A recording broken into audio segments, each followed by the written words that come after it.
tokkichi lama waliin dhufee waa qabuu danda'a akkasitti hawaasa kana biroo kan laallee fedhii fi hubannaa fi wanni isaan qaban guddaadha. Kanaaf har'a dinagdee irrattis miidiyaa irrattis misooma irrattis tokkummaa irrattis mataa isaa nama waliin qabuu barbaadan. Miidiyaan kun ammoo mataa isaa waliin qabu ta'uudhaaf murteessaadha.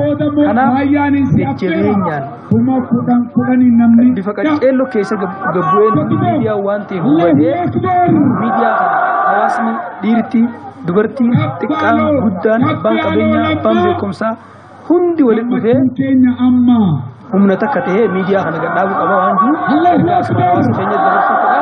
Ammoo wanni hawaasa godina dhihaa aanaa gammachiis magaalaa xiqqoo magaalaa qundhee jaamtu irratti fedhiin hawaasni diiniif qabu, fedhiin hawaasni tokkummaaf qabu, fedhiin hawaasni jaarmeef qabu, fedhiin hawaasni wal dhaga'uu irratti qabu, fedhiin hawaasni wal jala deemuu irratti qabu hedduu guddaa akka ta'e waan nama sodaachisu hedduutu siyaasaa dinagdee fuuldura biyya tana keessatti nama sodaachisu waan nama abdachiisu irraa agarree jirra.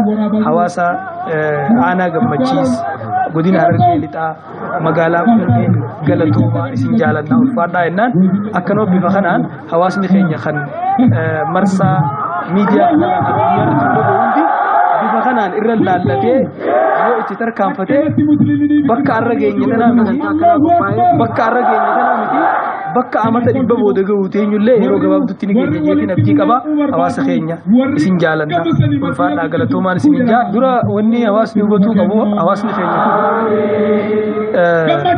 miidiyaan ija jaama yeroo hunda miidiyaan gurra hawaasaa jaama miidiyaan ija hawaasaa jaama hawaasni kun dhufumaafu ija qabaa gurra qabaa afaan qabaa afaanii fi ijjinii fi gurree waliin dhufuu baate waan ijji agarte san afaan dubbachuu hin danda'u waan gurri dhageessan afaan dubbachuu hin danda'u waan afaan dubbatu gurri dhaga'uu qaba ijji agaruu qabdi.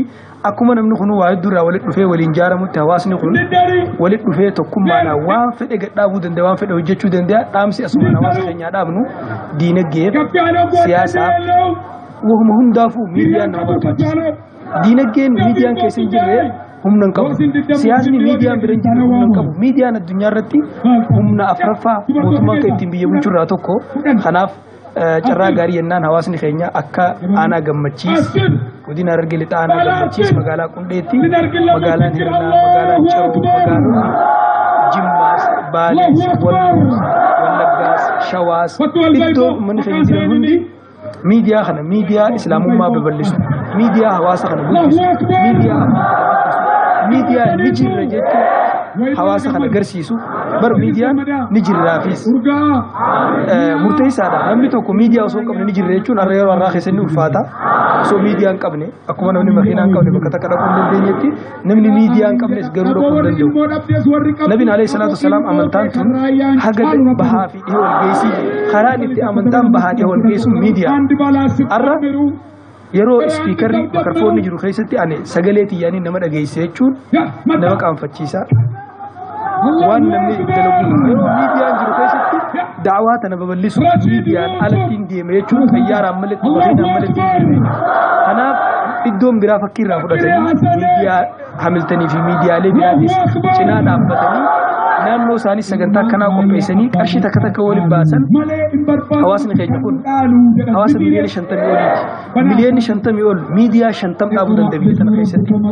Kanaafuu bifa kanaan laalee hawaasni kun wal jala dhagahee wal jala deemee wal dhagahee ulamaa'ota keenya hayyoota keenya warra akka Ahmadiin Jabal warra akka Raayyaa Abbaa Maccaa warra akka Ustaaz Sufiyaan warra akka Kaamil Shamsu warra akka Doktor Maamad Saadiq warra akka Jamaal Haajii akka Harargee keessatti ija hawaasa kanaa innee kan laallu nama iji isaa fagoo agartu nama waan irra murate bakkaan ga'u nama hawaasa keessatti hawaasa bira jaalatamu hawaasa bira dhaga'u kanaa wajjin wal qabatee sagantaalee akkanaa Baaleetti Jimmatti Iluu Baabuuritti akkasuma Wallootti Shawaadhatti iddoo muslimtoonni jiran hundatti akka qopheeffamee miidiyaan kun dhaabbatee sa'aatti waan hawaasa kana barsiisuu danda'u fedhii qabu akka barsiisuu jenna dhaamsa kana dhaamna afaan arabaatti meemaasi tokko jira al-aynu basiiraa wal yadu asiiraa jira ijji xiyyeeffamuu gartii harkisa yommuu gabaabaa bakka ijji xiyyeeffartu sannaan dhaqqabu bakka dureeleen keessan kun hayyoonni keessan kun argaa jiran